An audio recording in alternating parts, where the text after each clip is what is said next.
Hello all, అందరు ఎలా ఉన్నారు? Welcome to my YouTube channel. ఇప్పటి వరకు నా ఇంట్రడక్షన్ అయితే చెప్పలేదు కదా. నా పేరు చంద్రిక, మా హస్బెండ్ నేమ్ వంశీ కృష్ణ, మా పాప పేరు హెష్కా కృష్ణ. మేము రీసెంట్ గా యూకేకి మూవ్ అయ్యాము. ఇక్కడికి వచ్చాక నేను కన్సీవ్ అయ్యాను. ఇది నా సెకండ్ ప్రెగ్నెన్సీ. వన్స్ నాకు ప్రెగ్నెన్సీ కన్ఫర్మ్ అయిందని తెలియగానే మనం ఏం చేస్తాము, యూట్యూబ్ లోకి వెళ్ళి ఇక్కడ యూకేలో ప్రాసెస్ ఎలా ఉంటది ఏంటి అని సెర్చ్ చేస్తాం కదా. సేమ్ నేను అలాగే సెర్చ్ చేశాను. అలాగే కొంతమంది యూట్యూబర్స్ ఆల్రెడీ ఇక్కడ ప్రెగ్నెంట్ అయ్యి డెలివరీ అయ్యి ఉంటారు కదా, వాళ్ళ దగ్గర నుంచి కొంచెం అయితే ఇన్ఫర్మేషన్ గ్యాదర్ చేసుకున్నాను. అలాగే నా ఎక్స్పీరియన్స్ కూడా షేర్ చేద్దామని ఈ వీడియోలో చేస్తున్నాను. నిన్ననే ఫస్ట్ అపాయింట్మెంట్కి వెళ్ళేసి వచ్చాను. సో ఆ ఎక్స్పీరియన్స్ షేర్ చేద్దాం మీతో కూడా, ఫర్దర్ గా ఎవరికైనా యూజ్ అవుతుంది అని చెప్పేసి వీడియో చేస్తున్నాను. పీరియడ్ మిస్ అయిన వెంటనే ఫస్ట్ అయితే ఇంట్లో చెక్ చేసుకున్నాను, కన్ఫర్మేషన్ వచ్చింది. తర్వాత నెక్స్ట్ జీపీ కాల్ చేశాము. వాళ్ళు అన్నారు ఇది మా సర్వీస్ కాదు, మెటర్నిటీ సర్వీసెస్ వేరే ఉంటుంది అని చెప్పేసి ఒక లింక్ ఇచ్చారు. ఆ లింక్ లో మేమైతే రిజిస్ట్రేషన్ అయ్యాము. సేమ్ ఆ లింక్ లోనే బ్యాడ్జర్ నోట్స్ అనే యాప్ కూడా ఇచ్చారు, ఇన్స్టాల్ చేసుకోండి మీరు అని చెప్పి. ఆ యాప్ లో నా నేమ్ ఇవ్వగానే ఒక పాస్ కోడ్ అడిగింది. అంటే ఆ యాప్ లాగిన్ అవ్వడానికి మనకి కొరియర్ లో లెటర్ వస్తుంది, అందులో మనకి పాస్ కోడ్ ఇస్తారు. అప్పుడే ఆ పాస్ కోడ్ ని ఎంటర్ చేస్తేనే ఆ యాప్ లాగిన్ అవుతుంది.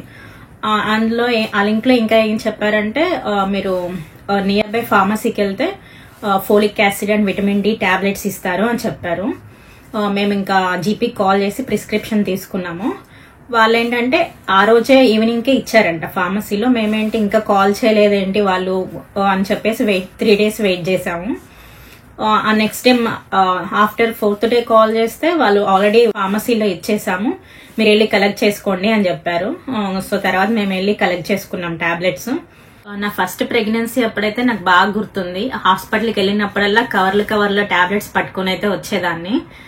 బట్ ఇక్కడ అలా కంప్లీట్ గా డిఫరెంట్. మనకి టాబ్లెట్స్ అస్సలకి రాయరు, just vitamin D and folic acid tablets మాత్రమే ఇస్తారు.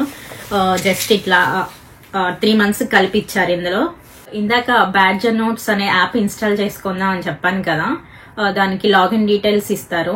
లాగిన్ డీటెయిల్స్ అంటే మన నేమ్, పాస్కోడ్, మనం ఎంటర్ చేసిన పాస్కోడ్. వన్స్ లాగిన్ అవ్వగానే మన ఇన్ఫర్మేషన్ మొత్తము మన అడుగుతుంది, అవన్నీ ఫిల్ చేయాలి. మన నేమ్ ఏంటి, మనము డిపెండెంట్ గా వచ్చామా, ప్రైమరీగా వచ్చామా, మన ఆక్యుపేషన్ ఏంటి, మన డేట్ ఆఫ్ బర్త్, మన హెల్త్ ఇష్యూస్ ఏమైనా ఉన్నాయా, ఇలా అన్ని డీటెయిల్స్ అడుగుతుంది. మనకి ఈచ్ అండ్ ఎవ్రీ స్టెప్ మనకి అర్థమవుతుంది. సో అవన్నీ ఫిల్ చేశాక మనకి ఫర్దర్ గా ఏమన్నా అపాయింట్మెంట్స్ ఇస్తే యాప్ కి రీడైరెక్ట్ అవుతాయి అపాయింట్మెంట్స్. మనకి ఎప్పుడెప్పుడు అపాయింట్మెంట్ ఉందా అనేది ఆ యాప్ లో తెలుస్తుంది. మనం అయితే ఇండియాలో పోస్టల్ సర్వీసెస్ పెద్దగా యూటిలైజ్ చేసుకోం కదా, బట్ ఇక్కడ ప్రతిదీ మనకి పోస్ట్ ద్వారానే చెప్తారు. ఇందాక బ్యాడ్జర్ నోట్స్ అని చెప్పాను కదా, ఆ పాస్ కోడ్, ఇంకా నెక్స్ట్ అప్కమింగ్ అపాయింట్మెంట్ ఎప్పుడు ఉంది. అండ్ ఈ బుక్ అయితే మనకి త్రూఅవుట్ ప్రెగ్నెన్సీలో ఏమేమి టెస్టులు చేస్తారు, ఏమేమి స్కాన్స్ చేస్తారు, ఆ ఇన్ఫర్మేషన్ మొత్తం ఈ బుక్ లో ఇచ్చారు. నా ఫస్ట్ అపాయింట్మెంట్ అయితే 28 కి ఇచ్చారు. మాకు నియర్ బై జీపీలోనే ఇచ్చారు అపాయింట్మెంట్, మాకు దగ్గరే, జస్ట్ 15 minutes వాక్ అంతే. ఇంకా మేము వెళ్ళాము, వెయిట్ చేసాము. తర్వాత మిడ్ వైఫ్ పిలిచారు. మనకేంటంటే ఇక్కడ డైరెక్ట్ గా డాక్టర్ తో మాట్లాడడం ఉండదు, మిడ్ వైఫ్సే మనకి త్రూఅవుట్ ప్రెగ్నెన్సీ కేర్ చేస్తారు మనల్ని. వాళ్ళు చాలా బాగా చూసుకుంటారంట. నేను వేరే వాళ్ళు ఆల్రెడీ మంది వీడియోస్ చేశారు కదా, వాళ్ళ దగ్గర చూసాను. మేము వెళ్ళిన మిడ్ వైఫ్ కూడా మమ్మల్ని బాగానే రిసీవ్ చేసుకుంది. ఫస్ట్ అయితే నన్ను ఒక్కదాన్నే పిలిచింది. వెళ్ళగానే ఫస్ట్ క్వశ్చన్ ఏంటి అంటే, మిమ్మల్ని ఏమన్నా హౌస్ అరెస్ట్మెంట్ చేస్తున్నారా, హౌస్ అరెస్ట్ కానీ డొమెస్టిక్ వైలెన్స్ కానీ ఏమన్నా ఉందా మీ ఇంట్లో, మీరు ఫ్రీగా చెప్పండి, ఏమన్నా ఉంటే మేము కేర్ చూస్తాము అని ఫస్ట్ క్వశ్చన్ అయితే ఇదే చెప్పింది. అలాంటిది ఏం లేదు, ఆల్ గుడ్ అని చెప్పాను. బయటకు వచ్చాక ఇలా అడిగారు అని చెప్తే మా వాళ్ళు సరదాగా మీ ఆయన పేరు చెప్పాల్సింది, తీసుకెళ్లి ఏం చేసేవాళ్ళో చూసేవాళ్ళం అన్నారు సరదాగా. వాళ్ళైతే అపాయింట్మెంట్ కి వచ్చే ముందు రోజే కాల్ చేశారు, కొన్ని డీటెయిల్స్ కలెక్ట్ చేసుకుందామని పిలుస్తున్నాము అని చెప్పి. సో తర్వాత వెళ్ళాక హాస్పిటల్ కి 45 minutes ఈ క్వశ్చన్స్ ఉంటాయి అని అన్నారు.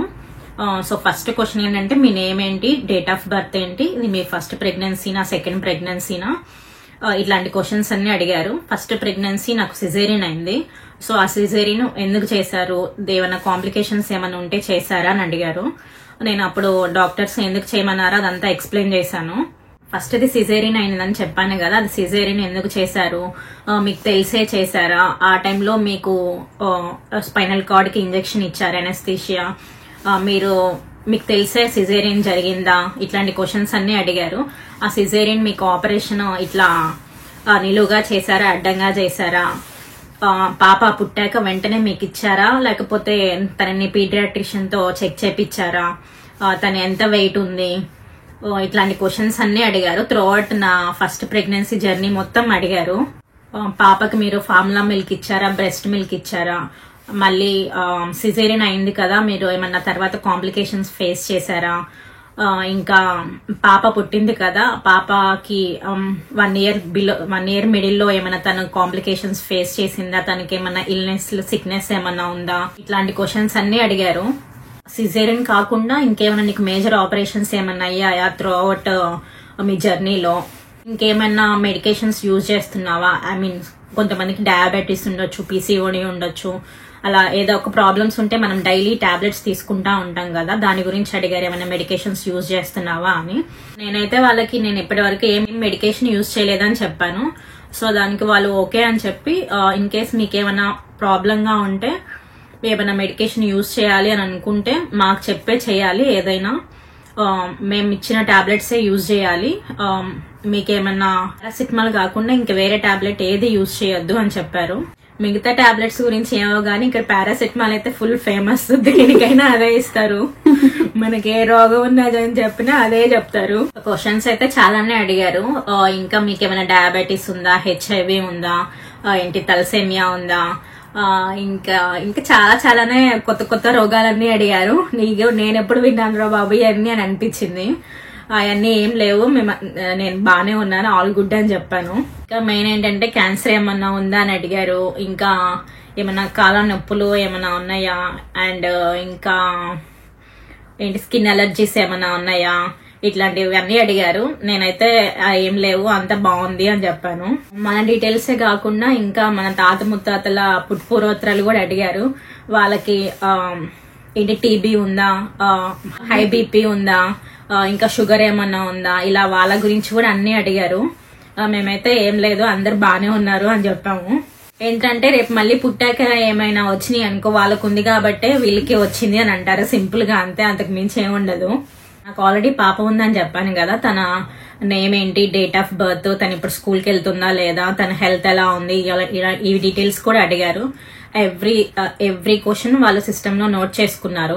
మెయిన్ గా వాళ్ళు ఫోకస్ చేసే పాయింట్ ఏంటంటే ఆల్కహాల్ తీసుకుంటారా, మళ్ళీ స్మోక్ చేస్తారా అని. మేమైతే అవి నో అనే చెప్పేసాము, ఎందుకంటే ఇక్కడ క్వైట్ కామన్ కదా, అందరూ ఇక్కడ బ్రిటిషర్స్ చేస్తుంటారు, అందుకే వాళ్ళు మెయిన్ అక్కడ ఫోకస్ చేస్తారు ప్రెగ్నెన్సీ టైంలో వాటిని అవాయిడ్ చేయాలి అని. ఇంకొక ఫన్నీ థింగ్ ఏంటంటే వాళ్ళు first pregnancy father, second pregnancy father ఒకలేనే అడిగారు. మనకైతే వినడానికి చాలా రోతగా ఉన్నా బట్ వాళ్ళకైతే ఆన్సర్ ఇవ్వాలి కదా, సేమ్ అని చెప్పాము. మా హస్బెండ్ కూడా మీకు ఇంకొక వేరే పాప ఏమన్నా ఉందా, వేరే పాప బాబు వేరే వాళ్ళకు పుట్టిన వాళ్ళు ఎవరైనా ఉన్నారా అని కూడా అడిగారు. మనకైతే ఇలాంటి క్వశ్చన్స్ అడిగినప్పుడు చాలా ఫన్నీగా అనిపిస్తుంది, బట్ ఇక్కడ వాళ్ళని అలా అడుగుతారేమో మనకైతే తెలియదు కదా. వాళ్ళ ఫార్మాలిటీస్ ప్రకారం వాళ్ళు అడిగారు, ఈ డెలివరీ ఇక్కడ చేసుకోవాలనుకుంటున్నావా లేదా ఇండియా వెళ్ళిపోయి ఇండియాలో చేసుకుందాం అనుకుంటున్నావా అని అడిగారు. మేమైతే యూకే లోనే అని చెప్పాము. ఇంకా మీ మదర్ టంగ్ ఏంటి అని అడిగింది, తెలుగు అని చెప్పాను. ఆ తెలుగు అయితే వాళ్ళ లిస్ట్ లో వాళ్ళ దగ్గర ఒక 20 లాంగ్వేజెస్ దాకా ఉన్నాయి, ఆ లిస్ట్ లో మన తెలుగు అయితే లేదు. ఇంకా జస్ట్ అదర్ అని పెట్టేసి అక్కడ టైప్ చేశారు తెలుగు అని. తెలుగు అని రాయడం కూడా రాదు, దాన్ని స్పెల్ చేయమంటారు, వాళ్ళు ఎప్పుడు వినుండరు కదా. నేను స్పెల్ చేశాను, ఇట్లా టీ ఫర్ ట్యాంగో, ఈ ఫర్ ఎలిఫెంట్ అట్లా చెప్పాను. ఇంకా మీకేమైనా ట్రాన్స్లేటర్ కావాలని కూడా అడిగారు. ఇంకా అది మన ఇష్టము. ఇక్కడ స్కాటిష్ లాంగ్వేజ్ చాలా ఫాస్ట్ గా ఉంటది కదా, కొంతమంది ఇంగ్లీష్ మనకి అర్థం కాదు, కొంచెం టైం పడుతుంది వీళ్ళది. సో ఇన్ కేస్ మనకి ఏమైనా ట్రాన్స్లేటర్ కావాలి అంటే వాళ్ళు రెడీ చేస్తారు వాళ్ళని కూడా.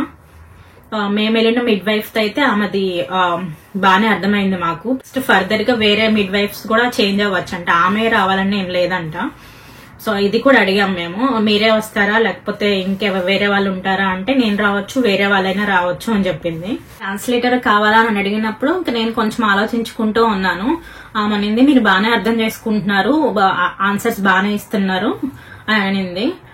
ఆ మిడ్ వైఫ్ కూడా అనింది కొంతమంది లాంగ్వేజ్ ఇంగ్లీష్ కొంచెం ఫాస్ట్ గా ఉంటది, అది completely it's up to you, translator పెట్టుకోవడం పెట్టుకోకపోవడము మీరు ఆలోచించుకోండి అని చెప్పింది. ఇంకా నా వెయిట్, హైట్, బీపీ అంతా చెక్ చేశారు, అందులో నోట్ చేసుకున్నారు. ఆ తర్వాత అయితే యూరిన్ కలెక్ట్ చేసుకున్నారని చెప్పాను కదా, యూరిన్ టెస్ట్ చేశారు, ఇన్ఫెక్షన్స్ ఏమైనా ఉన్నాయా అని చెక్ చేశారు, అంతా బాగుంది అని చెప్పారు. ఇంకొకటి ఏంటంటే ఇక్కడ మీరు ప్రెగ్నెంటా అని అసలు వీళ్ళు కన్ఫర్మ్ చేయరు, మనంతటా మనం ఇంట్లో చెక్ చేసుకుని కన్ఫర్మ్ చేసుకోవడం తప్పితే వీళ్ళు మీరు ప్రెగ్నెంట్ అని కన్ఫర్మ్ చేయరు మనకి. నా ఫస్ట్ ప్రెగ్నెన్సీలో అయితే ఇంట్లో చెక్ చేసుకున్న వెంటనే నెక్స్ట్ డేనే హాస్పిటల్కి వెళ్ళిపోయాము. అక్కడ హాస్పిటల్లో ఎస్ యు ఆర్ ప్రెగ్నెంట్ అని చెప్పారు. బట్ ఇక్కడ అలా అసలు చెప్పరు, మనంతటా మనం బాడీని బట్టి తెలుసుకోవడమే, మనకి పీరియడ్ మిస్ అవుతుంది కదా, ఇంకా అలా తెలుసుకోవడమే మనం. ఇక్కడ వీళ్ళు డైరెక్ట్ గా అయితే కన్ఫర్మ్ చేయరు. మ్యారేజ్ అయ్యి ఎన్ని ఇయర్స్ అవుతుంది, మీ హస్బెండ్ మీ కంప్లీట్ గా అవుట్ సైడ్ పర్సనా లేకపోతే మీ రిలేటివ్ అయినా అడిగింది. నేనైతే మా రిలేటివ్ అని చెప్పాను. ఎందుకు అడుగుతున్నా అంటే ఏమైనా జెనెటికల్ డిసార్డర్స్ వస్తాయేమో పిల్లలకి అలాంటి అని చెప్తున్నాను. ఏమన్నా బ్లైండ్నెస్, డెఫ్నెస్ ఇట్లాంటివి జెనెటికల్ ప్రాబ్లమ్స్ వస్తాయి కదా, అందుకని అడుగుతున్నాను అని చెప్పింది. నెక్స్ట్ అయితే బ్లడ్ శాంపిల్స్ తీసుకున్నారు. మనకైతే ఇండియాలో ఇంత కొంచెం బ్లడ్ తీసుకుంటారు కదా, ఇక్కడైతే ఇంతంత బాటిల్స్ 5 లాగారు. అసలు అంత ఎందుకు తీసుకుంటారో నాకైతే అర్థం కాలేదు, బుడబుడ లాగేసే పనిలోనే ఉన్నారు. రిజల్ట్స్ 2 weeks లో వస్తాయి ఆ బ్యాడ్జర్ నోట్ యాప్ కి, అందులో మీరు రిపోర్ట్స్ చెక్ చేసుకోవచ్చు అని చెప్పారు. ఇంకా మన అడ్రస్, ఫోన్ నెంబర్స్ అవన్నీ కరెక్ట్ గా ఉన్నాయా లేదా అని చెక్ చేశారు. ఇప్పుడు ఇప్పటికి మనల్ని ఏ ఇన్ఫర్మేషన్ అయితే తీసుకున్నారో ఆ ఇన్ఫర్మేషన్ మొత్తం వాళ్ళ సిస్టమ్ లో నోట్ చేసుకున్నారు. ఇంకా ఈ కిట్ అయితే ఇచ్చారు, ఇవి same folic acid and vitamin D tablets. ఇంకా ఇవన్నీ ఫోన్ నెంబర్స్. ఎలా అంటే ఇది ఇన్ కేసు ఈ మెటర్నిటీ సర్వీసెస్ అనేది 24/7 ఉంటుంది. మనం ఎమర్జెన్సీ ఏమన్నా అయితే ఒక నెంబర్ ఇచ్చారు, ఆ నెంబర్ కి కాల్ చేయమని. ఇన్ కేసు నాన్ ఎమర్జెన్సీ అయితే ఒక మెసేజ్ లీవ్ చేయమన్నారు, దానికి ఒక నెంబర్ ఇచ్చారు. అండ్ ఈ ప్రెగ్నెన్సీలో మనకి వ్యాక్సిన్స్ కూడా ఉంటాయంట. మనకి ఎవ్రీథింగ్ యాప్ కి అండ్ పోస్ట్ వస్తుంది, అందులో నుంచి చూసుకొని మనం వెళ్ళిపోవడమే. అంటే ఏ వీక్స్ అప్పుడు ఏ వ్యాక్సిన్ వేస్తారనేది మొత్తం ఇన్ఫర్మేషన్ చెప్పింది, ఎక్స్ప్లెయిన్ చేసింది. ఇంకా same call the mid wife అని చెప్పేసి మనకేమన్నా ఇచ్చింగ్ ఉన్నా, వామిటింగ్ సెన్సేషన్ ఎక్కువగా ఉన్నా, ఇంకా బ్లీడింగ్ అవుతున్నా, యూరిన్ ఇన్ఫెక్షన్ ఏమైనా అనిపించినా, లెగ్స్ స్వెల్లింగ్ ఉన్నా, పెల్విక్ పెయిన్ గా ఉన్నా, బాగా సివియర్ హెడ్ ఏక్ ఉన్నా, ఇవన్నీ ఏమన్నా బ్లడ్ లీక్ అవుతున్నా, బాడీ హై టెంపరేచర్ గా ఉన్నా, ఇక్కడ ఇందులో ఈ సింటమ్స్ లో ఏది అనిపించినా మనకి వెంటనే కాల్ చేయమని నెంబర్స్ అన్ని ఈ పేపర్ లో ఇచ్చారు. మనం వెంటనే కాల్ చేయొచ్చు, వాళ్ళు ఇమీడియట్ గా రెస్పాండ్ అవుతారు. ఈ కిట్ లో అయితే ఒక పెన్ ఇచ్చారు, same iron, zinc tablets, vitamin D, folic acid 400 UG ఇది కూడా ఇచ్చారు ప్రెగాకేర్ నుంచి అంట. ఇంకా నేను వాడటం స్టార్ట్ చేయలేదు. ఇంకేదో పాంప్లెట్స్ ఇచ్చారు, జస్ట్ నార్మల్ పాంప్లెట్స్ ఇవి. ఇంకొకటి ఇది బేబీ గైడ్, బేబీని ఎలా టేక్ కేర్ చేయాలి, ఇదంతా ప్రెగ్నెన్సీలో ఎలా కేర్ఫుల్ గా ఉండాలి అనేది మొత్తం ఇందులో ఇచ్చారు ఈ బుక్ లో.